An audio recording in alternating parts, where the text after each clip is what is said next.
আজিৰে পৰা পৰ্যটকৰ বাবে মুকলি হ'ল কাজিৰঙা ৰাষ্ট্ৰীয় উদ্যানৰ চেণ্ট্ৰেল ৰেঞ্জ কহৰা। বনমন্ত্ৰী চন্দ্ৰমোহন পাটোৱাৰীয়ে প্ৰৱেশদ্বাৰ মিহিমুখত ফিটা কাটি আনুষ্ঠানিকভাৱে মুকলি কৰে কহৰা বনাঞ্চল।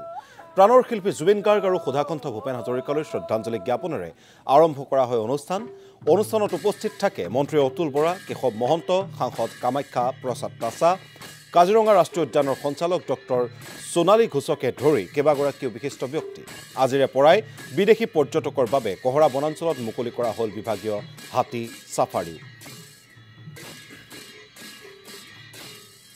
26 বৰ্ষৰ বাবে কাজিৰঙাৰ যি ৰেঞ্জ, এই ৰেঞ্জ আজি পৰ্যটকৰ বাবে মুকলি হৈছে আৰু আমি আশা কৰিছোঁ যে এই বছৰ অভিলেখ সংখ্যক টুৰিষ্ট ইয়ালৈ আহিব, কাৰণ প্ৰত্যেক বছৰে বাঢ়ি আছে যিটো হাৰত বাঢ়িছে। আৰু ইয়াৰ আগে বাগৰি ৰেঞ্জটো খুলিলে, তাতো আমি দৰ্শকৰ ভিৰ দেখিছোঁ।